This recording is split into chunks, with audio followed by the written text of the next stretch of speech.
Bonsoir et bienvenue à vous en direct sur Public Sénat. Voici les titres du 22h ce soir. Après le choc, place à la colère. À Chypre, la taxation des dépôts bancaires décidée à Bruxelles ne passe pas auprès de la population. Les Chypriotes refusent d'être les cobayes de l'Union européenne. Et à l'instant, on apprend que la zone euro demande à Nicosie d'abaisser la taxe pour les petits déposants. L'analyse de Jean-Louis Gombaud tout à l'heure.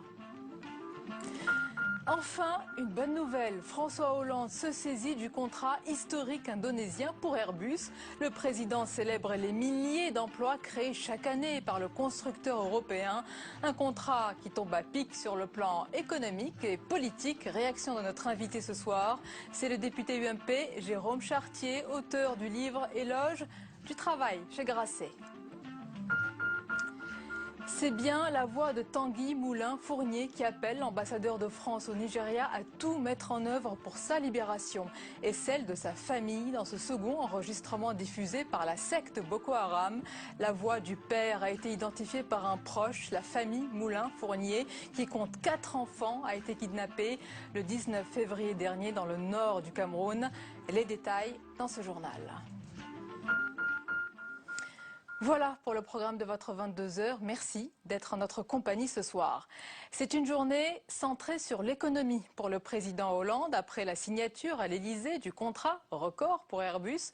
Nous en parlerons dans un instant. Le président français a rejoint à Berlin la chancelière allemande. Tous deux participent en ce moment à une réunion organisée par un club très sélect réunissant le Gotha de l'industrie européenne. On les écoute sur le thème de la compétitivité et de la croissance. Aujourd'hui, nous regardons vers l'avenir et nous disons « Nous devons réussir une Europe qui retrouve de la croissance, une Europe qui a des finances solides, une Europe qui donne de l'espoir aux gens, qui a des emplois disponibles et nous devons réussir une Europe qui est compétitive. » Nous avons, comme l'a dit la chancelière, fait déjà beaucoup, pour ne pas dire l'essentiel, pour assurer la stabilité de la zone euro. C'était la condition. Mais la priorité, c'est de retrouver le plus haut niveau de croissance. Et pour y parvenir, nous devons tout faire pour que la compétitivité de l'économie européenne soit la plus haute possible. Et plus tôt dans la journée, c'était jour de fête au palais de l'Elysée pour célébrer un contrat record. 234 à 320 pour plus de 18 milliards d'euros. À ce prix-là, la compagnie Lion Air a eu droit aux honneurs de l'Elysée pour sa commande historique. Le chef de l'État, entouré du PDG indonésien et de celui d'Airbus, n'a pas laissé passer cette bonne nouvelle si rare en cette période. Et nous allons voir à présent que cette commande géante va donner beaucoup de travail sur les chaînes de montage d'Airbus. Un travail, vous allez le voir, qui profite à différents pays européens. Les détails avec Jérôme Rabier. Si le contrat a été signé en France à l'Elysée, c'est toute l'Europe qui profitera de cette commande record. Car EADS, la maison mère d'Airbus, est une entreprise européenne. Sur les 59 000 salariés du groupe, 24 000 sont basés en France, principalement à Toulouse où se trouve le siège social et où sont assemblés les A320 qui représentent 169 des 234 avions achetés par la compagnie indonésienne. 20 000 personnes sont salariées en Allemagne où s'effectue l'assemblage des A321 dont 65 exemplaires ont été commandés par Lion Air.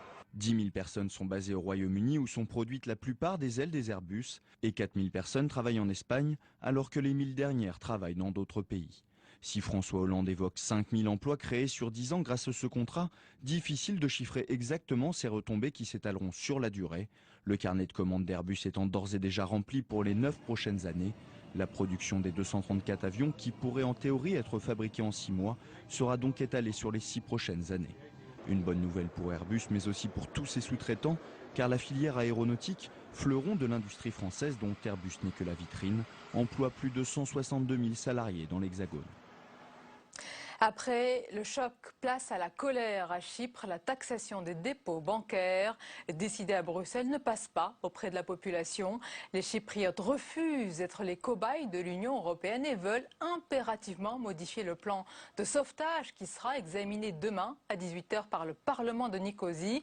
On a appris tout à l'heure que la zone euro demande ce soir à Nicosie d'abaisser la taxe pour les petits déposants. On en parle dans un instant avec Jean-Louis Gombaud. Mais d'abord, voyons si ce scénario scénario risque de se produire en France. A priori, il y a peu de risques. On voit tout cela avec Mathilde Bélanger.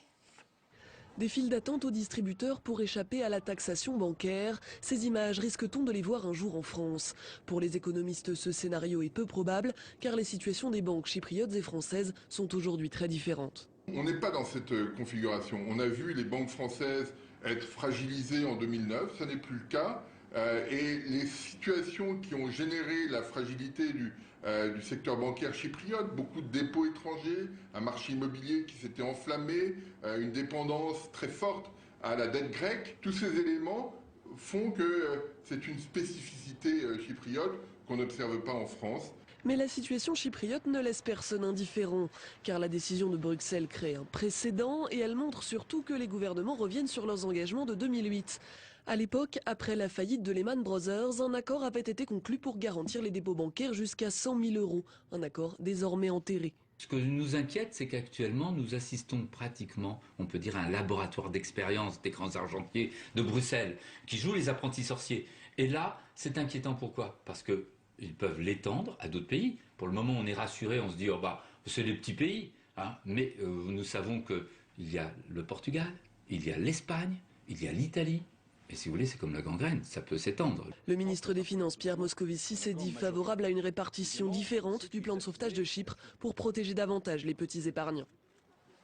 Et à notre compagnie sur le plateau du 22h ce soir, l'invité politique, c'est le député UMP, Jérôme Chartier. Bonsoir. Bonsoir. Et bienvenue. Vous êtes également l'auteur de ce livre publié chez Grasset, L'éloge du travail. Avec nous également le directeur des études BVA, Opinion, Éric Bonnet. Bonsoir. Bonsoir. Et bienvenue. Et notre chroniqueur est en notre compagnie, Jean-Louis Gombaud. Bonsoir. Bonsoir Sonia.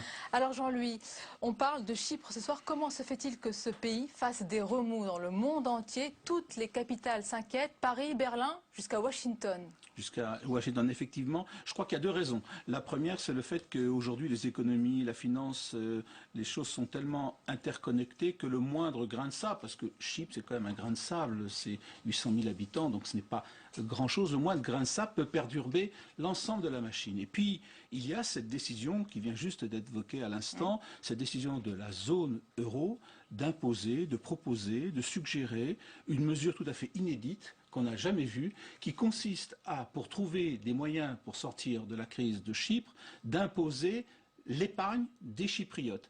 Et alors, il faut bien comprendre que ce n'est pas simplement de fiscaliser les revenus de l'épargne, ça existe en France, on les a augmentés encore récemment, puisqu'ils ont augmenté pour 2013, ils vont augmenter pour 2013 de l'ordre de 7 à 8 milliards d'euros. Non, c'est d'imposer le stock d'épargne, de dépôts des Chypriotes. Et ça, on n'a jamais vu. Généralement, on augmente les impôts, c'est ce qu'on fait dans de nombreux pays, notamment le nôtre depuis plusieurs années, mais en plus, on imposait donc le stock d'épargne. Et ça, évidemment, c'est une espèce de tabou qui vole en éclats et qui, évidemment, perturbe les banques, parce que si, effectivement, les banques qui sont toujours à la recherche de dépôts supplémentaires pour financer l'économie, si on leur prélève, et c'est un prélèvement extraordinaire, si on appliquait le mode de prélèvement qui était adopté pour Chypre, enfin qui va être remis en cause, je crois, puisque en fait ils vont modifier la base fiscale. Si on appliquait cela en France, ça serait un prélèvement sur l'épargne des Français de l'ordre de 300 milliards d'euros. Donc c'est absolument considérable. Et ça crée donc cette perturbation.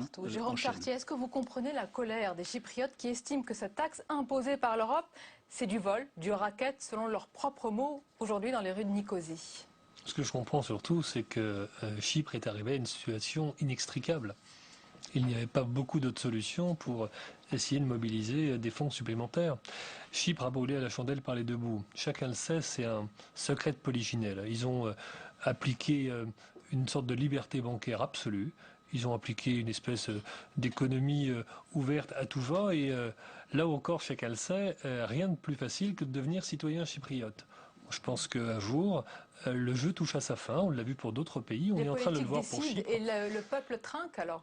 Ou plus exactement, le peuple, parfois, se retrouve être complice des politiques. En l'occurrence, chacun savait très bien que le jeu allait toucher à son terme. On ne peut pas ne pas payer beaucoup d'impôts, avoir toutes les solutions pour en payer le moins possible, avoir un système économique qui finalement est tenu par une sorte de liberté bancaire quasi absolue, et parfois d'ailleurs une liberté qui fait qu'on ne va pas chercher véritablement la provenance de capitaux, par exemple, et puis ne pas prendre le risque de se retrouver dans une situation pareille. Et malgré cela, dites-nous, quelle Europe, selon vous, peut proposer une telle mesure sans s'inquiéter ou du moins se douter des répercussions sociales que l'on voit dans les rues aujourd'hui? Quelle Europe? Une Europe qui décide d'être forte, une Europe qui décide de tirer toutes les conséquences de la crise de 2008, une Europe qui décide d'être responsable. Alors effectivement, parfois c'est difficile, mais en même temps, tout part du principe de responsabilité. On ne peut pas d'un côté demander une Europe qui protège, et de l'autre fustiger cette Europe qui protège, dès lors que finalement, elle nous déconvient. Elle a un visage humain, votre Europe, celle dont vous parlez? L'Europe de l'avenir a un visage humain, oui. Progressivement, nous allons humaniser cette Europe, et nous allons humaniser cette Europe à mesure que nous allons lui reconnaître le poids de la démocratie. Chypre a multiplié les mesures de sévère rigueur et l'île s'enfonce aujourd'hui dans l'austérité, tout comme la Grèce. On va voir les chiffres, l'Espagne, le Portugal. Quand est-ce que vous allez dire stop à l'austérité? Mais ça ne se décrète pas un stop à l'austérité. Pendant des années, regardez la situation de la France, parce qu'on peut aussi parler de la France. Pendant des années, on a accepté de vivre au-dessus de nos moyens. Et depuis la crise de 2008, et spécialement la crise de 2011, on se rend compte finalement qu'il faut qu'on fasse attention à nos dépenses. Tant mieux, on s'en est aperçu, je pense, encore à temps. D'autres pays n'ont pas eu la chance que nous avons. Alors, on voit la situation à Chypre, on l'a vu en Grèce. Les réveils sont particulièrement difficiles et douloureux pour le peuple. Oui, mais c'est une responsabilité collective. Le fait qu'on laisse les politiques faire en disant ne vous inquiétez pas et demain on rase gratis et se réveiller en disant vous auriez dû nous prévenir, moi j'appelle ça une responsabilité collective. Mais vous êtes sur la même ligne que François Hollande, il ne dit pas autre chose. Il dit qu'il faut trouver un équilibre entre le sérieux, la rigueur budgétaire et le soutien à la croissance et à la relance. Il a raison de parler de ce dosage? Écoutez, il a raison, mais il faudrait qu'il le fasse. Ce qu'on lui reproche aujourd'hui, c'est de ne pas le faire. Ce qu'il aurait fallu qu'il fasse, par exemple, c'est qu'il maintienne le principe de la TVA compétitivité, que nous avions décidé, voici pratiquement un an aujourd'hui. Qu'est-ce que nous avions fait? Nous avions décidé d'augmenter la TVA de telle sorte que l'on crée 15 milliards qui allaient alléger les charges qui pesaient sur le travail. C'était considérable, c'était vraiment une mesure qui allait aider la compétitivité de l'emploi en France. On le voit bien aujourd'hui, personne ne le dit, mais le nombre de chômeurs supplémentaires par jour a augmenté au mois de février. On est passé de 1000 à 1500, c'est considérable. Alors, moi je pense qu'une mesure comme celle-ci aurait probablement permis de limiter la hausse considérable du chômage qu'on a constaté ces dernières semaines. Éric Bonnet, Jérôme Chartier parle d'une Europe responsable, sérieuse. Que disent les sondages, les Européens et les Français en particulier sur l'Europe, sur la construction européenne?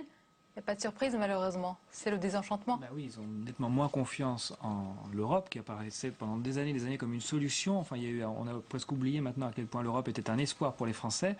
Aujourd'hui, c'est une crainte. Ils considèrent que l'Europe n'est plus à même d'améliorer leur situation, de répondre à leurs préoccupations, à savoir l'emploi, la croissance, la résorption de la crise. Ils ne croient pas du tout en Europe pour cela.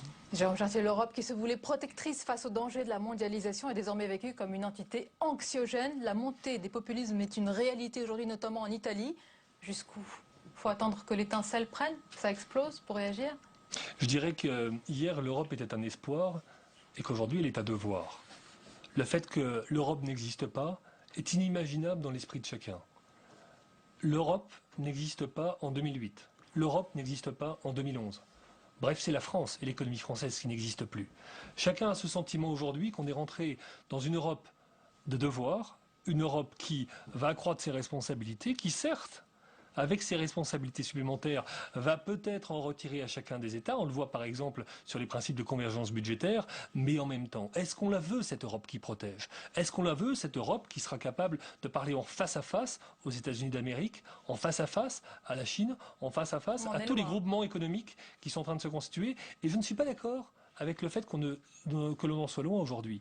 Non, nous n'en sommes pas loin. Là où nous n'avons pas encore franchi le pas, c'est de faire en sorte que M. Van Rompuy soit un président. Monsieur qui, vous diront les Européens? Pardon. Non, chacun le connaît, contrairement à ce que vous pouvez penser. Chacun le connaît dans les instances européennes. Ce qu'il faudrait, et là je vous rejoins, ce qu'il faudrait, c'est que ce président soit nettement plus légitimé par l'ensemble de ses populations. Et alors là, nous franchirons un cap supplémentaire qui donnera de la vigueur à la démocratie au niveau européen. C'est ça au fond qu'il manque. Jean-Luc Moreau, ça va passer par ces personnalités-là, la vigueur de l'Europe? Certainement pas. D'abord, il va partir, puisqu'il a annoncé aujourd'hui qu'il partait l'année prochaine, donc il est potentiellement démissionnaire. Non, je pense qu'il y a réflexion profonde à avoir sur l'avenir de l'Europe. Et malheureusement, c'est cette réflexion qui manque. Car si vous regardez tout ce que nous avons fait ces derniers temps, on a réussi à mettre du sparadrap, à sauver telle ou telle chose, à stabiliser un petit peu la situation, mais on n'a rien résolu. Vous prenez la question grecque, par exemple. On a prêté massivement à la Grèce, les États ont prêté massivement à la Grèce, ça n'a fait qu'augmenter la dette grecque, beaucoup, et la Grèce n'est toujours pas sortie de la situation. Dans les pays que vous avez, où on a diminué drastiquement les dépenses publiques, comme notamment en Espagne, au Portugal, la dépression est présente, le taux de chômage atteint des niveaux absolument records. Dans un pays comme la France, où au contraire, on ne l'a pas fait, on est dans une situation bancale, un petit peu sur le fil. Donc à chaque fois, toutes les mesures que nous avons prises n'apparaissent comme jamais satisfaisantes. Alors je n'ai pas une vision pessimiste, j'ai une vision en disant on est dans une situation de crise tellement nouvelle, tellement inédite, tellement particulière qu'on a intérêt à se creuser sérieusement le cerveau pour trouver des solutions adaptées à ce caractère inédit. On ne va pas tourner dans un merveilleux échange de spécialistes, mais quand même en 2 mots, la situation sur les marchés internationaux s'agissant des prêts aux États se détend, en Europe ça se détend, sur ce qu'on appelle le marché secondaire des dettes publiques, la dette grecque se détend. François Hollande a aussi produit des effets positifs. Plus exactement, c'est l'arrivée de Mario Draghi et la Banque Centrale Européenne qui a, si vous voulez, un peu détendu le financement des États, pour tout vous dire. Mais, Jérôme Chartier, oui. Allez-y, je vous laisse terminer sur l'Europe. Mais en revanche, si vous voulez, s'agissant de l'organisation de l'Europe, il y a eu des progrès considérables. On ne peut pas dire, par exemple, que le principe de convergence des budgets européens, allez, progressivement, chaque État va commencer à présenter son budget et puis ce qu'on appelle le semestre européen où au niveau européen, chaque État va regarder le budget de son voisin, si vous voulez, va permettre progressivement, je l'espère, une convergence des budgets de chacun des pays d'Europe. Le verre à moitié plein. Voyons si vous voyez les bonnes nouvelles. Mais c'est surtout le rôle d'abord c'est le rôle du politique de voir les avancées. Et celle-ci, je peux vous le dire, se dit Mabrouk, c'est une avancée qui est considérable. Le contrat pour Airbus. Aujourd'hui, c'est l'Europe qui gagne et la France aussi. C'est la France qui gagne, c'est l'Europe qui gagne, c'est une grande entreprise européenne qui gagne. Une entreprise qui a été l'une des premières à se constituer au niveau européen, de telle sorte à bâtir un géant de l'industrie aéronautique. Avant François Hollande, Jacques Chirac, on se souvient, c'était en Chine. Nicolas Sarkozy en Inde avait profité de l'aubaine que représentent en termes d'image ces méga contrats. Là, ça se passe à l'Élysée, le président n'a pas boudé son plaisir. Il a raison, c'est normal. Oh, c'est de bonne guerre, je dirais, même si chacun sait que ce sont les équipes des professionnels d'Airbus et de ADS qui ont négocié. Il faut dire merci à qui pour ce contrat à l'Élysée, au travail des commerciaux, des ingénieurs d'Airbus. Il y a beaucoup d'acteurs, vous allez retrouver... Les deux, mon capitaine. Aux Indonésiens, c'est la vérité, mais vous retrouvez chez Airbus Tom Enders, Fabrice Brégier, Marwan Laoud, toutes les équipes commerciales qui sont des grands professionnels et qui aujourd'hui peuvent se féliciter de ce très grand succès pour l'Europe et pour la France. Voilà une bonne nouvelle. Alors la droite critique beaucoup la politique du gouvernement, mais pour 40% des Français, François Hollande mène la même politique économique que celle de Nicolas Sarkozy. Qu'est-ce qui leur fait dire ça, selon vous? Ou plus exactement, 60% estiment que ce n'est pas la même politique. Et moi, je vous le confirme, ce n'est pas la même politique. C'est 2 façons de voir très différentes l'économie française, de voir les enjeux de la France dans l'Europe et de la France dans le monde. Et c'est aussi des façons très différentes de concevoir les remèdes pour la crise que nous traversons aujourd'hui. Pourtant, c'est une réalité, Éric Bonnet. Pourquoi 40% des personnes interrogées pensent que c'est bonnet blanc, blanc bonnet? Le souci, c'est que les sympathisants de droite ont le sentiment que la politique est très différente. Et donc les sympathisants de droite sont très mécontents de François Hollande. Et dans le même temps, une partie de plus en plus importante des sympathisants de gauche, eux, au contraire, ont effectivement l'impression qu'il n'y a pas vraiment de différence, ce qui crée une déception à gauche. Donc vous avez des sympathisants de droite mécontents et des sympathisants de gauche de plus en plus déçus. Ce qui explique pourquoi aujourd'hui François Hollande, après avoir beaucoup baissé à droite, ce qui est normal, commence également à baisser à gauche. Dans notre prochain sondage, il perd 13 points parmi les sympathisants de gauche. Et donc son dernier socle de soutien, l'électorat de gauche, sa base électorale, commence à s'effriter. Et donc pour lui, vraiment la priorité maintenant, ça va être de rassurer l'électorat de gauche et effectivement d'affirmer cette différence avec la droite pour rassurer son électorat. Jérôme Chartier, vous voterez la motion de censure présentée par le président de l'UMP, Jean-François Copé, qui sera donc débattue mercredi à l'Assemblée contre la politique économique du gouvernement? Oui, je voterai cette motion de censure parce qu'il y a lieu de censurer le gouvernement. Il y a de nombreuses raisons pour cela. Et d'une façon générale, la raison principale, c'est que depuis le mois de mai dernier, jamais ce gouvernement n'a été à la hauteur des enjeux qui se sont présentés à lui, tant sur le plan de la politique intérieure que sur le plan de la politique extérieure. Le pacte de compétitivité, l'accord pour l'emploi, vous allez le signer, vous allez le voter. Une seule exception. Allez-vous le voter? La seule exception, c'est la crise du Mali, où là, le président Hollande a pris ses responsabilités. À quoi ça sert ce genre d'exercice de style, finalement, cette motion de censure? Est-ce que ça ne permet pas à Jean-François Copé également de rassembler la droite? Il est très actif en ce moment. Est-ce qu'il l'est au service de l'UMP, selon vous, vous qui êtes le bras droit de François Fillon? Écoutez, je crois que surtout il y a un constat, une observation et un souhait de tous les adhérents et des sympathisants de l'UMP, c'est de voir leur famille politique rassemblée pour être le fer de lance de l'opposition. Derrière Jean-François Copé, ce fer de lance, ce fer de lance de l'opposition, ça sera à l'occasion de cette motion de censure, mais pas seulement. Ce que c'est qu'une opposition aujourd'hui, c'est certes la critique, le fait de critiquer, oui, mais c'est le fait de proposer. Oui. C'est le fait d'avancer, et en l'occurrence, avec François Fillon, autour de son club qu'il a formé, Force Républicaine, nous avons lancé les groupes de travail, ce qu'on appelle les groupes d'idées, pour commencer à imaginer des solutions futures. Il va falloir réinventer le modèle social français. Il y a du travail encore. Il y a énormément de travail. Oui, ça c'est sûr. On va parler de la législative partielle de l'Oise, qui a donné lieu donc à un duel UMP-FN en éliminant la candidate socialiste. Depuis hier, les responsables de droite fanfaronnent.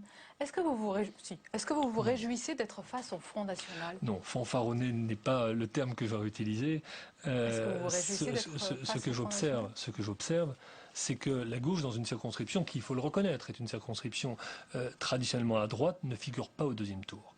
Et ça, avec un recul de 9 points, manifeste le désenchantement socialiste. Le désenchantement qui touche les socialistes eux-mêmes profondément, qui ne croient plus déjà au bout de 9 mois dans ce gouvernement. Triomphe, le FN revient. Est-ce que c'est pas le désenchantement et la défiance vis-à-vis du politique avec un grand P, et vous en faites partie? Mais pas vis-à-vis du politique, parce qu'en l'occurrence l'UMP est en tête, est largement en tête. Les idées. Mais en revanche, ce que l'on observe, c'est que le Parti socialiste, lui, est en net recul, un recul extrêmement profond, et comme le disait à l'instant tout à l'heure, notre spécialiste de BVA, si les socialistes aujourd'hui sont en tel péril, c'est parce qu'ils ont déçu en l'espace de 9 mois. Alors, puisque vous disiez, est-ce qu'il faut une motion de censure? Oui, il faut une motion de censure. La motion de censure, c'est aussi l'occasion de rappeler à tous les Français ce qui s'est passé depuis 9 mois, tous les enjeux qui ont été ceux du gouvernement. Vous le ferez mercredi.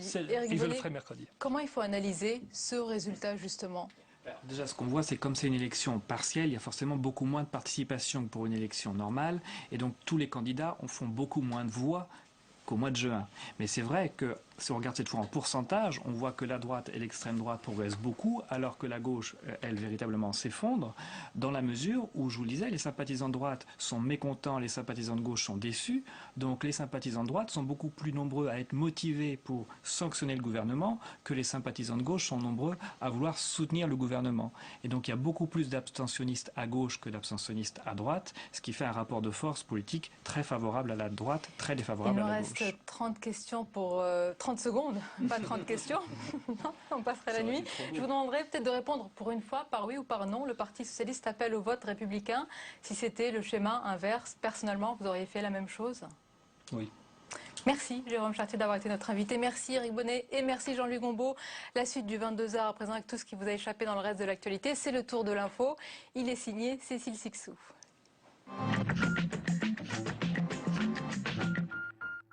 L'appel au secours poignant de Tanguy Moulin-Fournier, le père de famille des 7 otages enlevés au Cameroun le 19 février dernier par la secte islamiste Boko Haram. Manque d'eau, de nourriture, de sommeil et climat désertique. Dans un extrait audio, il décrit les conditions de vie extrêmement difficiles dans lesquelles lui, sa femme, son beau-frère, mais surtout ses 4 enfants sont détenus. Il appelle l'ambassadeur de France au Nigeria, mais aussi le président camerounais à répondre aux exigences de ces geôliers, la libération de djihadistes détenus au Cameroun et au Nigeria. Une bonne et une mauvaise nouvelle pour Vincent Peillon. Si Paris accepte finalement de mettre sa réforme des rythmes scolaires en application dès 2013, Lille préfère attendre. Nous avons besoin de temps de formation si nous souhaitons que les intervenants soient de qualité. Les parents insistent à juste titre là-dessus et bien évidemment nous aussi, donc il nous faut du temps. C'est la raison pour laquelle nous n'appliquerons cette réforme qu'en 2014. Les communes ont jusqu'au 31 mars pour dire si oui ou non elles appliqueront dès la rentrée prochaine la réforme des 4 jours et demi. Pour le moment, aucune grande ville de droite ne s'est prononcée pour. À gauche, Lyon, Montpellier et Metz attendront également 2014. Laurence Parisot en bonne voie pour réussir son coup. Le comité statutaire du MEDEF a donné un avis favorable à une réforme lui permettant d'être candidate pour la 3e fois à la tête de l'organisation. Actuellement, les mandats durent 5 ans et sont renouvelables pour 3 ans. Ils pourraient rester à 5 ans et être renouvelables sans limitation. Mais c'est le comité exécutif du MEDEF qui aura le dernier mot. Il doit se prononcer sur cette proposition le 28 mars, puis l'entériner par un vote fin avril. C'était une des mesures phares de l'ère Sarkozy. Christiane Taubira y met un terme. L'expérimentation des jurés populaires en correctionnel s'arrêtera le 30 avril prochain. Trop coûteuse et inefficace selon la chancellerie. Une bonne nouvelle pour les magistrats. Très vite, on s'est rendu compte que dans de telles conditions, c'était un fiasco inévitable. On s'est retrouvé avec des audiences à rallonge, on s'est retrouvé avec des citoyens qui ne comprenaient pas vraiment ce qu'ils faisaient là et ce qu'ils pouvaient apporter comme plus-value. Voilà, c'était vraiment ce qu'il ne fallait pas faire. Cette réforme prévoyait que 2 citoyens assesseurs siègent aux côtés de 3 magistrats en première instance et en appel pour le jugement de certains délits passibles d'au moins 5 ans de prison. Il joue l'ironie, Nad Agoravox, mais il n'est pourtant pas loin de la vérité. Pour fêter leur 50e congrès, les cégétistes optent pour une grève, exactement comme le propose Thierry Lepan, le successeur de Bernard Thibault, qui appelle à une nouvelle journée d'action début avril contre l'accord sur la sécurisation de l'emploi.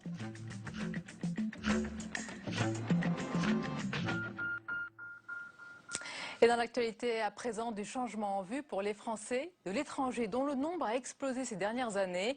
Les expatriés sont représentés à la fois par des parlementaires et une assemblée spécifique composée de 155 membres.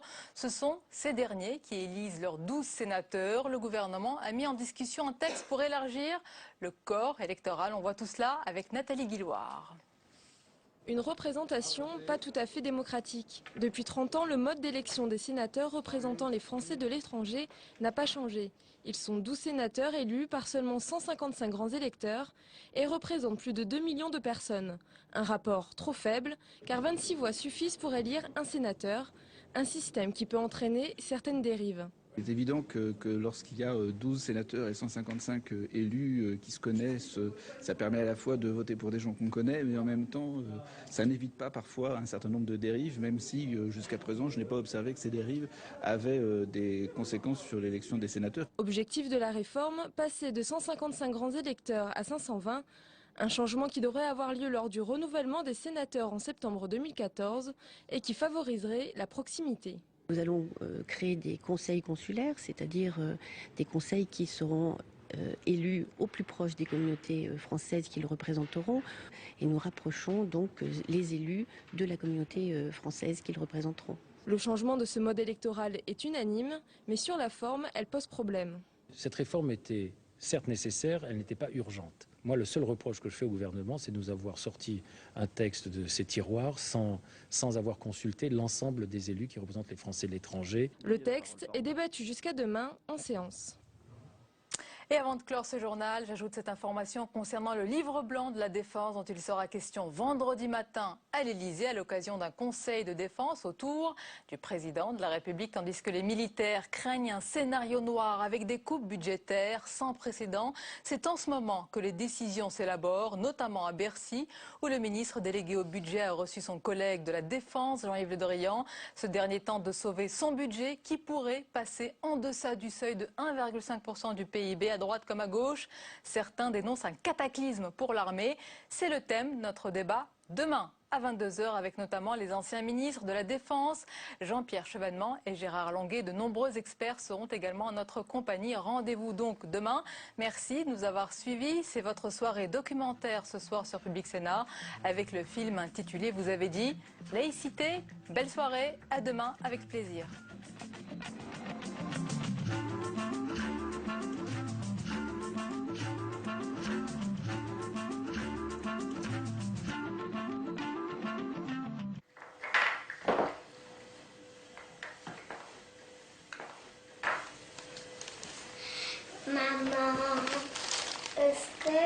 peux manger de tout.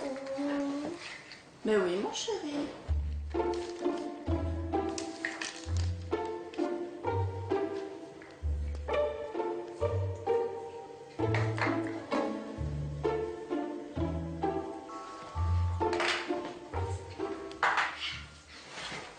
Est-ce que je peux manger de la viande halal?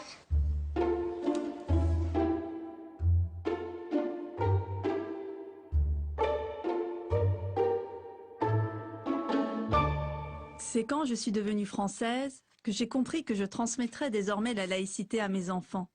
Parce que les Français, la laïcité, ils l'ont dans le sang à ce qui paraît. Bon, bien sûr, il faut mettre un bémol pour les naturaliser comme moi, et je ne sais pas exactement à partir de combien de générations la laïcité est inscrite dans les gènes. Mais il y a de l'espoir. C'est ça qui est bien avec la laïcité. C'est la chose la mieux partagée en France. Tout le monde est laïque. À gauche. Laïcité ouverte, à demi ouverte, fermée. À droite. Je voudrais maintenant vous dire nos propositions pour réaffirmer le principe de la laïcité.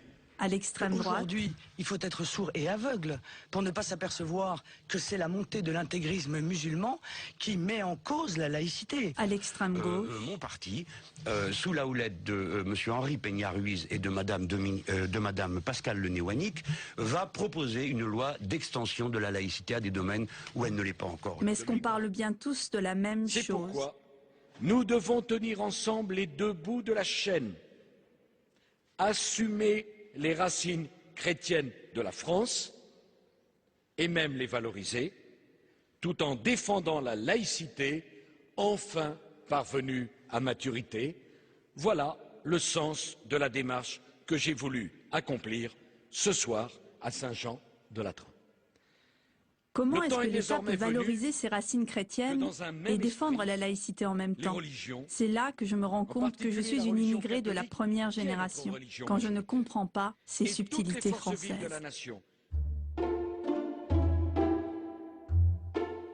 Le mieux quand on veut comprendre la laïcité, c'est de s'adresser au Haut Conseil à l'intégration.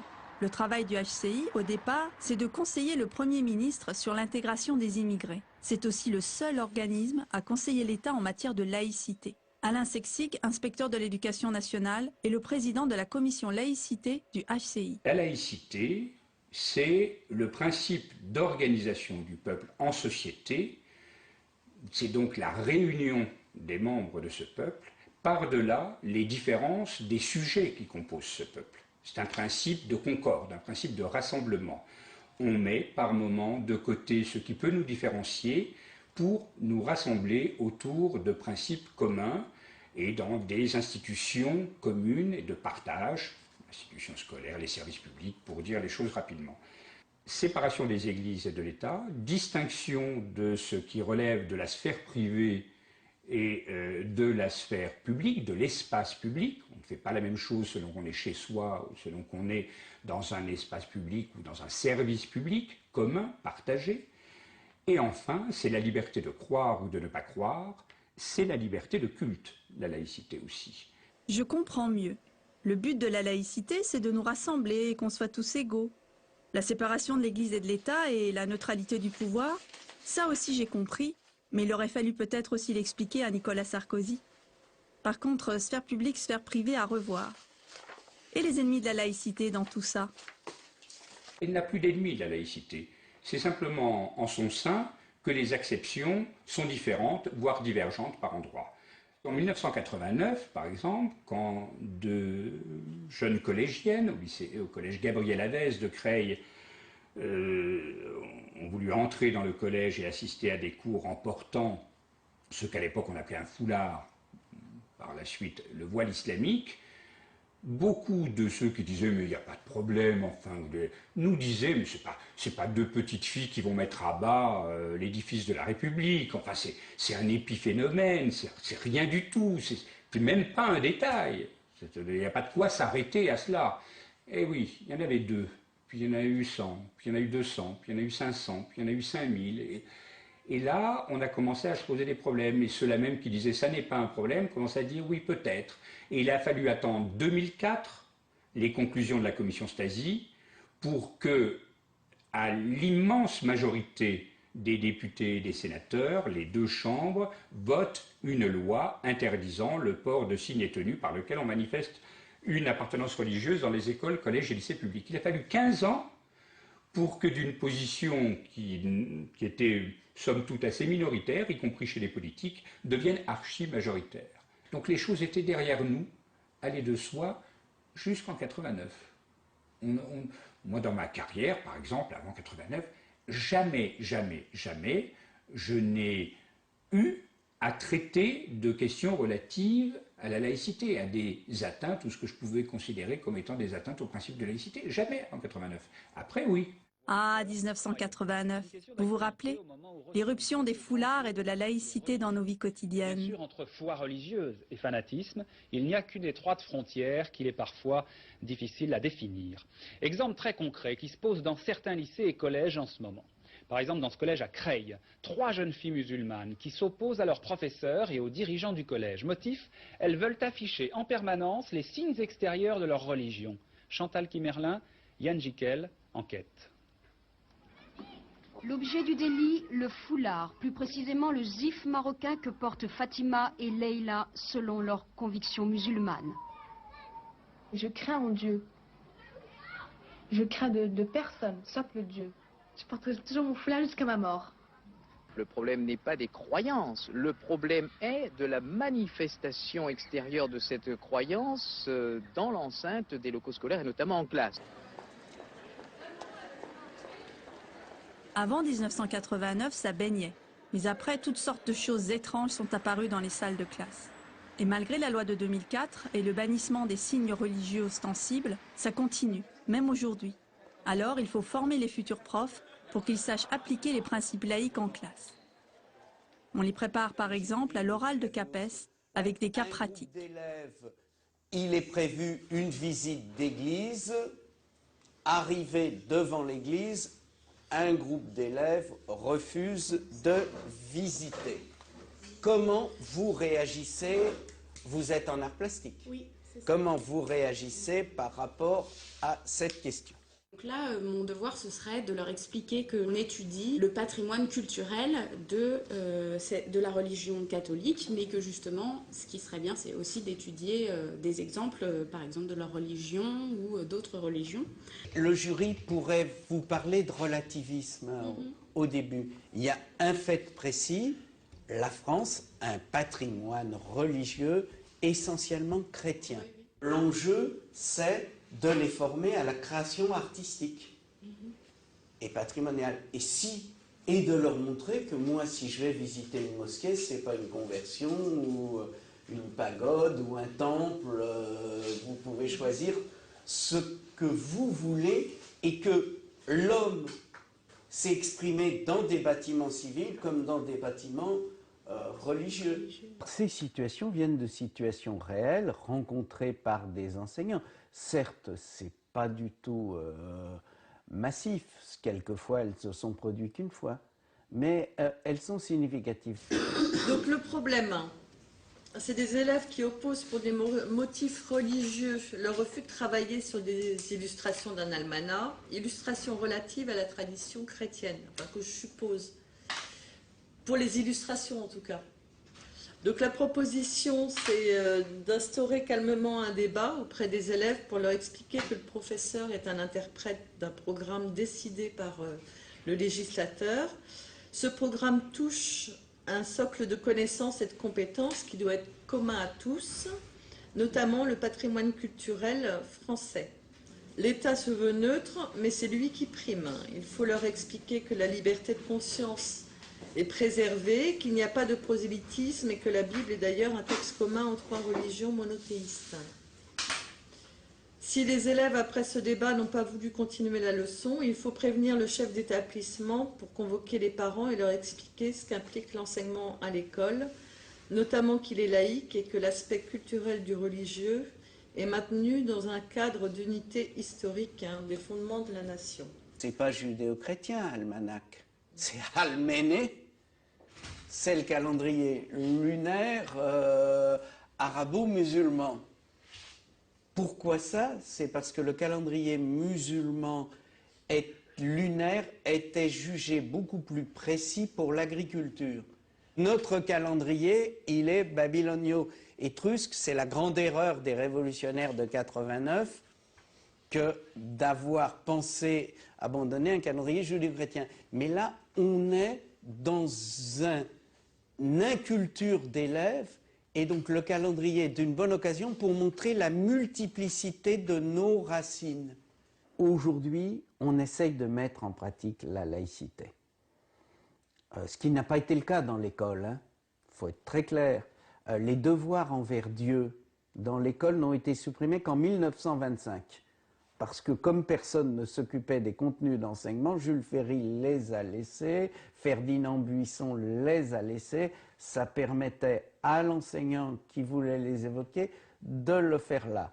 Dernière chose, on a laissé des messes s'organiser dans les établissements scolaires jusque dans les années 70 par rapport à ça. Donc moi, j'étais élève à Jacques de Cour, il y avait la messe tous les samedis, il y avait même la messe solennelle de rentrée avec le proviseur. Simplement, le champ de la laïcité s'était déporté sur la fermeture des écoles confessionnelles plutôt que sur son application dans l'espace public où effectivement le catholicisme, religion dominante en France, était moins puissant.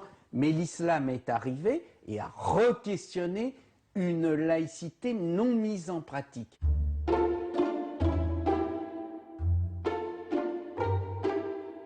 La laïcité est donc moins accommodante qu'elle ne l'était, ou plutôt les priorités laïques ont changé. Pendant plus d'un siècle, l'existence et le financement des écoles privées confessionnelles étaient remises en cause par le camp laïque.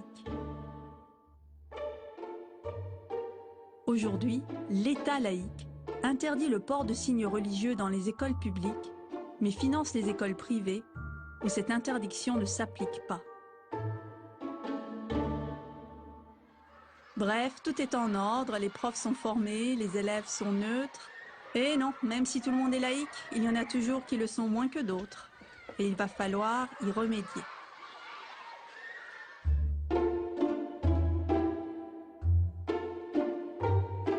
Pas de maman voilée qui accompagne les enfants lors d'une sortie de l'école. J'ai été interrogé par une fédération de parents d'élèves. Oui. Fédération de parents d'élèves qui me dit il y a une directrice d'école en région parisienne qui a interdit une maman voileuse à une sortie scolaire. Quelle est votre pas position? voile intégral, hein? Non, je précise. Absolument.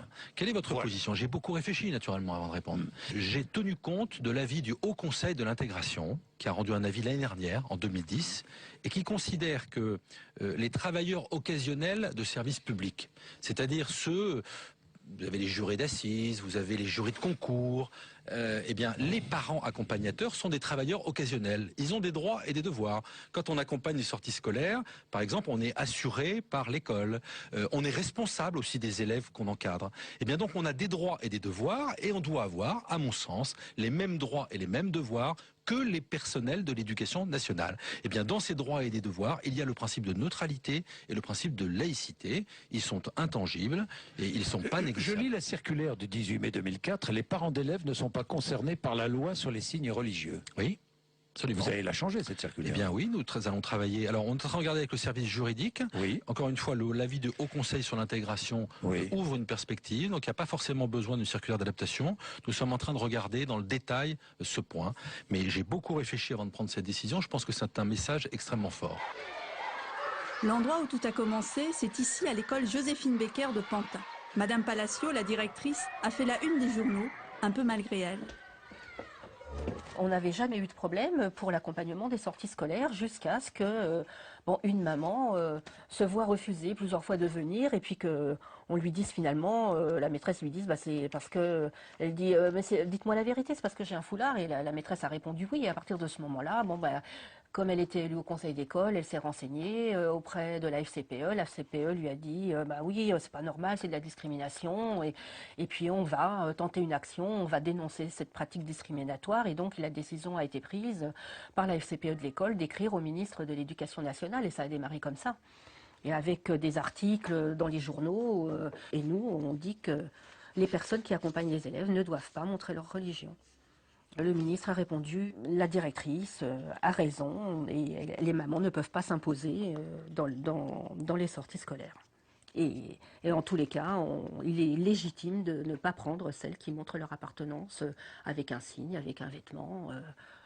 C'est la logique. On ne devrait même pas avoir à en discuter et à s'en justifier.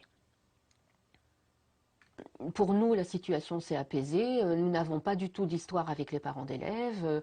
Des mamans qui n'étaient pas satisfaites l'année dernière et qui étaient même à l'origine de l'affaire dont je vous ai parlé, eh bien, ont accepté de changer de coiffure, d'enlever leur foulard et puis de mettre un bonnet et d'accompagner les enfants en sortie avec la maîtresse. Tout ça s'est très bien passé. Allez, tous en foulard!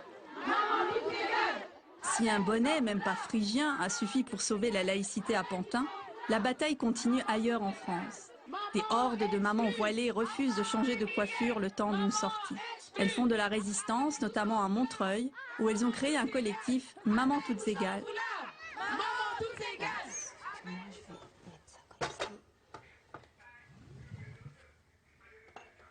Vous comprenez maintenant pourquoi l'école, ils aiment bien quand on ramène des gâteaux, mais pour les sorties, ils veulent pas de nous? Tout ce qui est manger, tout ce qui est tout ce qui est gâteau, bon. Ils nous renvoient à la cuisine. Voilà. Ils veulent soi-disant nous libérer. Non, mais ils veulent soi-disant nous libérer. Zama, mais ils nous renvoient dans la cuisine. On est des professionnels de la cuisine, c'est normal.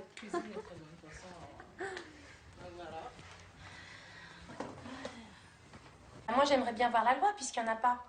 Et que dans la circulaire du ministère de l'Éducation, il est marqué noir sur blanc que la neutralité, donc pas de signe religieux pour les élèves, pour les agents du service public, et il y a bien marqué derrière, juste à côté, la loi ne concerne pas les parents d'élèves. Donc moi, en tant qu'accompagnateur, je suis une maman d'élève, donc normalement je ne suis pas soumise à ce devoir de neutralité. La laïcité, normalement, la loi de 1905, elle garantit la liberté de choix de culte à chacun. Donc normalement, c'est voilà, elle garantit nos libertés. Oui. Et normalement, elle garantit ma liberté de m'habiller comme j'ai envie. Ce qu'il faut savoir, c'est que moi, je me suis proposée à retirer mon premier foulard. Donc j'avais demandé à le mettre comme ça et à mettre un bonnet. Donc comme ça, on ne se rendrait pas compte si vraiment je porte un voile ou pas. Et on m'a dit que non, que moi, c'était pas possible. Que mon foulard, on ne pouvait pas le cacher. Qui savait qu'elle était musulmane. Je suis musulmane et on ne cache pas de foulard. On ne veut vraiment pas du tout de nous, même en arrangeant, même en mettant un bonnet, même. C'est vraiment pas possible. Il n'y a aucune solution. Donc c'est vraiment difficile, quoi. Enfin, moi, ce qui me fait rire, c'est qu'il faut qu'elle porte un bonnet pour cacher sa religion. Les enfants, ils sont pas bêtes, ils la voient à la sortie de l'école qu'elle porte un foulard.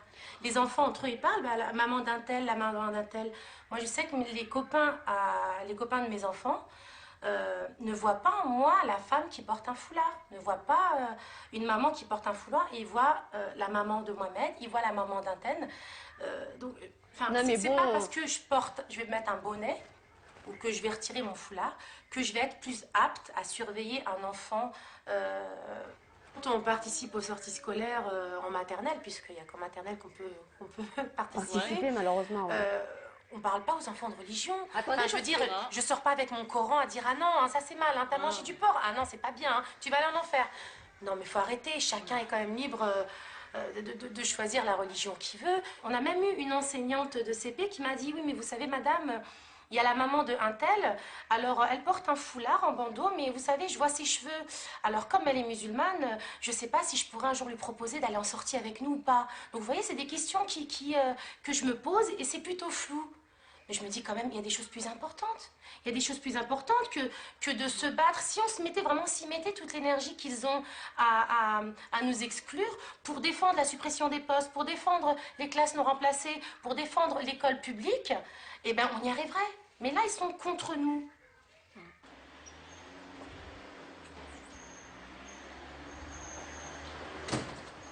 Là, ce qu'on va faire, c'est qu'on va passer quand même à l'état des lieux de ce qui se passe sur Montreuil. Le directeur a été clair avec nous, il nous a dit moi, j'accepte tous les parents.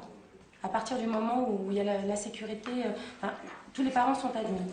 Mais ce serait aux enseignants de choisir si oui ou non on est des parents, accompagnateurs, ou on est des agents du service public. Donc, en gros, les enseignants laïcards nous n'en prendrons jamais. Elles ont un rendez-vous donc pour solliciter un positionnement de la municipalité et si pas de positionnement, demander la déscolarisation des enfants de leur école. Elles en sont arrivées à ce point-là parce que là les enfants ils sont vraiment mal. Mais juste un truc à corriger, parce que quand on parle de déscolariser, c'est pas changer d'école, scolariser à la maison. Autant pour moi. Alors, dérogation, je voulais dire dérogation. Déscolariser, c'est autre chose. Alors, dérogation dans un premier temps, elles vont demander la dérogation dans un premier temps. Si elle est accordée, très bien. Si elle n'est pas accordée, elles vont demander la déscolarisation. C'est même pas une déscolarisation, l'enseignement à domicile, c'est ça? L'enseignement à domicile. Pas déscolarisé. Voilà. L'enseignement à domicile, donc, ou dans le privé. Voilà. Mais bon, on aimerait ne pas avoir à se retrancher sur le privé. Voilà. Moi, je sais que mes enfants m'ont dit que dans la cour, ils se faisaient traiter de musulmans comme si c'était une insulte.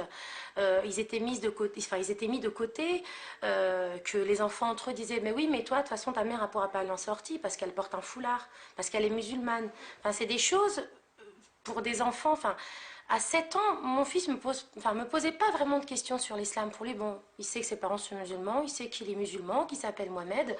Mais voilà, ça va pas plus loin.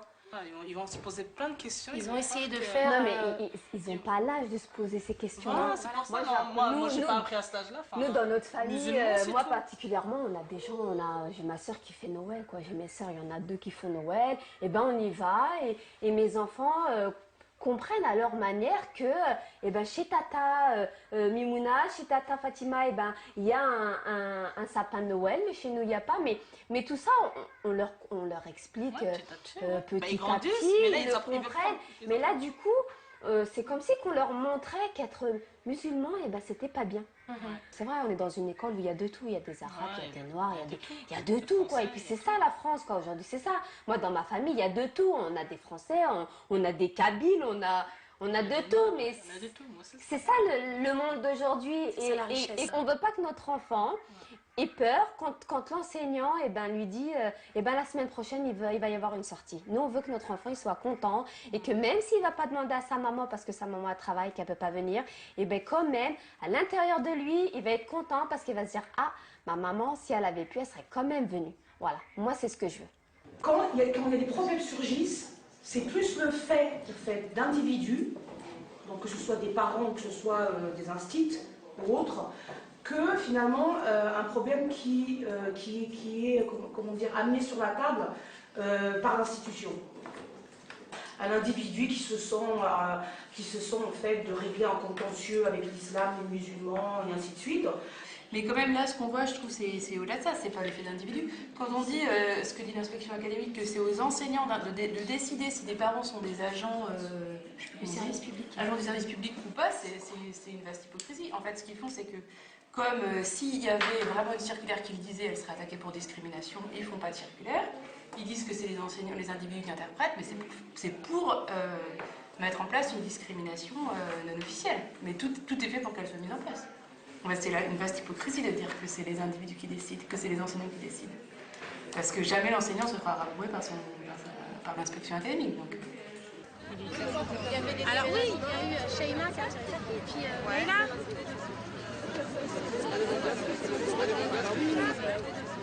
Neuchâtel, il n'y a rien, pour l'instant en tout cas, de cette décision du tribunal administratif de Montreuil en Seine-Saint-Denis. Tribunal qui a estimé que les mères de famille musulmanes qui portent le voile ne peuvent pas accompagner les enfants lors de sorties scolaires. Les magistrats ont rejeté le recours déposé par la mère d'un élève de l'école Paul Laforgue à Montreuil. Et c'est que c'est dommage qu'on ne puisse pas porter... Enfin, il faudrait faire appel, quoi. Il faudrait vraiment faire appel. Il y a une petite vente de gâteaux, Inch'Allah, c'est vraiment pour... C'est jusqu'à quelle heure ? C'est pour aider les démarches administratives et tout. C'est que là, il y a un mot qu'on donne à toutes les mamans voilées. D'accord, ouais. Et ça, c'est le mot qu'on donne aux parents qui ne sont pas voilés. Alors, la différence, on ne la voit pas, sauf que la différence, elle est là. Pouvez-vous nous accompagner ? Ah oui. Donc, nous, on a ça. Et subhanallah, voilà. Les gens qui n'ont pas de foulard, ils ont ça. Tu vois, comme quoi, on est arrivé un petit peu loin, quand même, je veux dire. Hein. Bonne continuation, hein. Il faut vous battre. Hein. Inch'Allah, on va passer. C'est rien. Moi, je vois bien les choses arriver avec les politiques. Donc là, ils s'attaquent aux nounous. Ça a été le niqab, ça a été ça, ça a été ça. Bientôt, on va nous dire, bah ouais, mais dans la rue, vous retirez votre foulard. Bien sûr, oui. Vous retirez votre foulard ou vous rentrez chez vous. Mais je vais aller où? Moi, je suis française. Je suis née en France. Je vote, je paye des impôts. Pourquoi j'aurais pas les mêmes droits que les autres? Non, non, mais eux, ils s'imaginent que, attendez, nous, nos parents, ils ont quitté leur pays, ils ont quitté leur famille, ils sont restés ici, ils ont travaillé... Ils ont travaillé durement jusqu'à s'en esquinter la santé, parce que moi je parle pour mes parents. Moi mes parents ils se sont esquintés la santé. Ma mère elle n'a pas vu ça, elle voyait sa mère une fois tous les 2-3 ans parce qu'on était beaucoup pour aller au Maroc et tout ça coûtait cher. Ils ont grandi sans leurs frères, sans leurs sœurs, sans leurs parents, loin de tout. Ils ont, entre guillemets, ils ont dû sacrifier leur famille, leur religion, parce que nous, on a été la génération manger à la cantine, manger McDo. Moi, j'allais au McDo avec mon père, quoi. Je veux dire, ils ont sacrifié tout ça pour que, justement, nous, on n'ait pas à sacrifier tout. C'est notre droit, c'est notre pays, on a grandi là. Ces rues, elles ont été faites par nos parents. Les voitures, moi, mon père, il a travaillé au lait. Ça se trouve trop de la voiture que mon père, il a fait.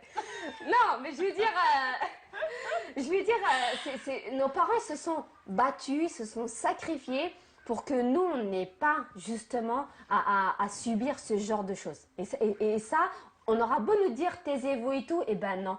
Moi, je suis fière d'être française. Je suis fière que mon père, il ait décidé de venir travailler ici. Je suis fière d'être musulmane encore plus que tout. Et je pense que jamais... J'espère, Inch'Allah, jamais, eh ben, on me forcera à retirer mon foulard.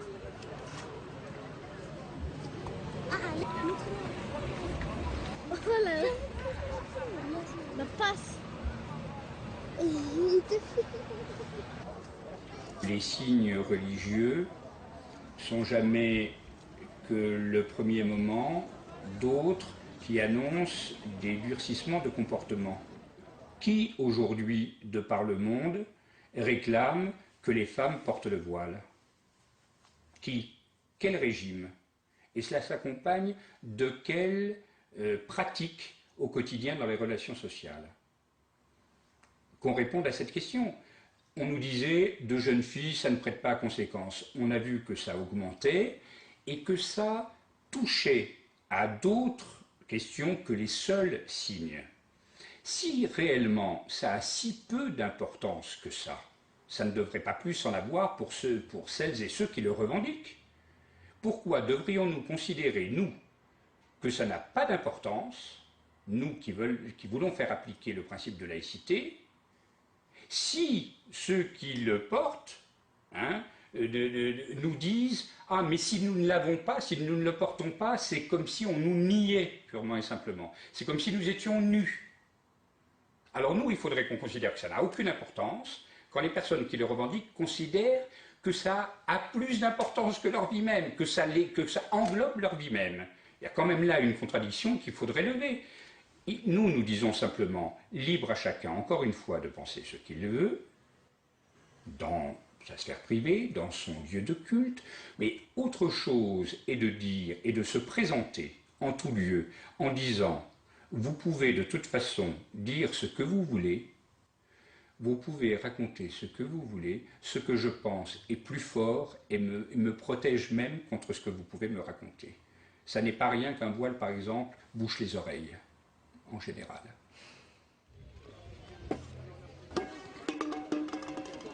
Alors c'est ça, la laïcité, un bras de fer, une guerre d'usure entre l'État qui veut notre bien et des individus qui se bouchent les oreilles?